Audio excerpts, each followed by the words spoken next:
Did you find Hardware? I did. Oh, there it is. 1990 Hardware. Yep.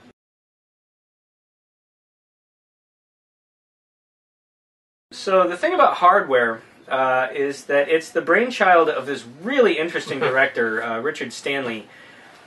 He's one of those... John Stanley, probably. No, maybe not. Don't think so. Don't think so. The horror host. No. You did mention him, though. It's actually from the Ivory Coast, I believe, originally in Africa. But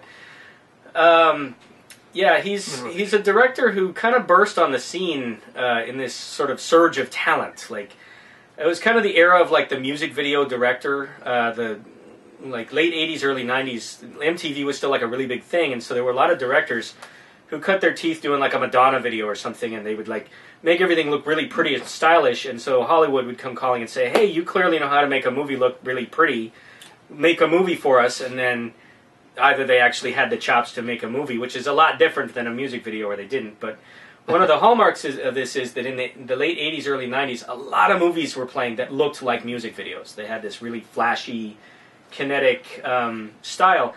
Richard Stanley kind of exemplifies that, even though I don't think he was ever a music video director particularly.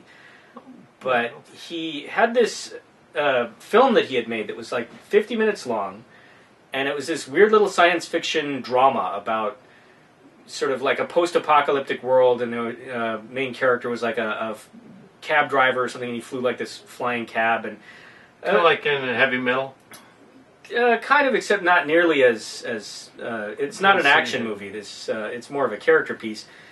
And I guess it did well enough, he like screened it at local theaters, that he was able to get interest in doing like sort of a redo of it, but the studio wanted it to be more of a genre film, and they said, well, can you make it like a horror movie or an action movie or something?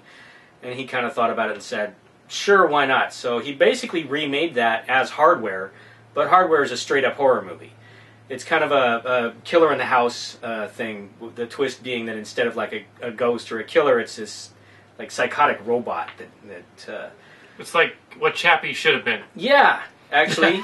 Actually from the same neck of the woods, and interesting. I didn't see Chappie though, but I hear that's what it should be. I didn't even think about that, but that would be an interesting double bill. But yeah, Chappie meets Alien, basically. But the thing about Hardware that I think Terminator in a house. Yeah, exactly.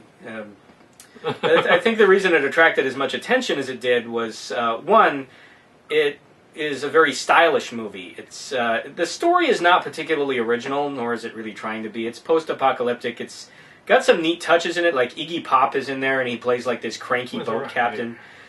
And without giving too much away about the plot, but like unexpected characters will die that you don't think are going to die. But also it's extremely violent. And this was at a time when the MPAA was censoring the hell out of everything.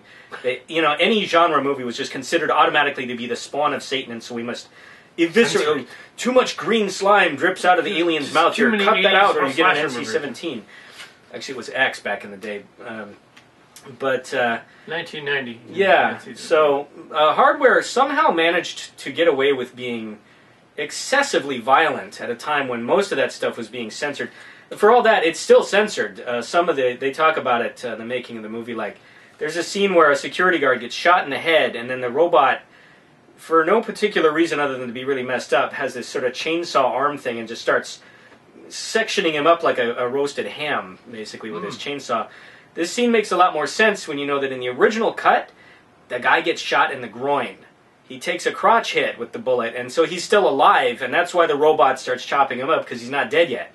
So then he's like, sections him up while he's still alive, and that was what the censors like had a problem with. So they're like, well, just make him already be dead, and then you can show him get chopped up. So less violent that way or something. Just chop him. But anyway. Chop him up or chop him down.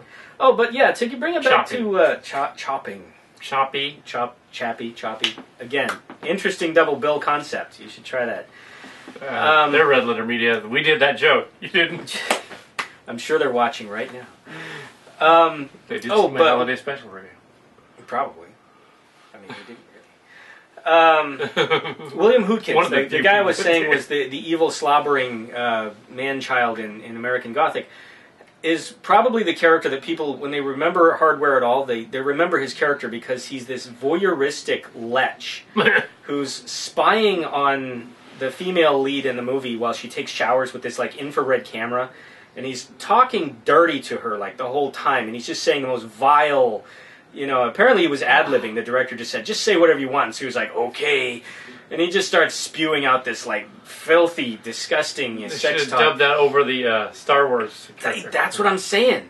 Take his character, and instead of saying, stay on target, he's just like, oh, why don't you stick it all the way up the Hershey Highway? Yeah, do that, Luke.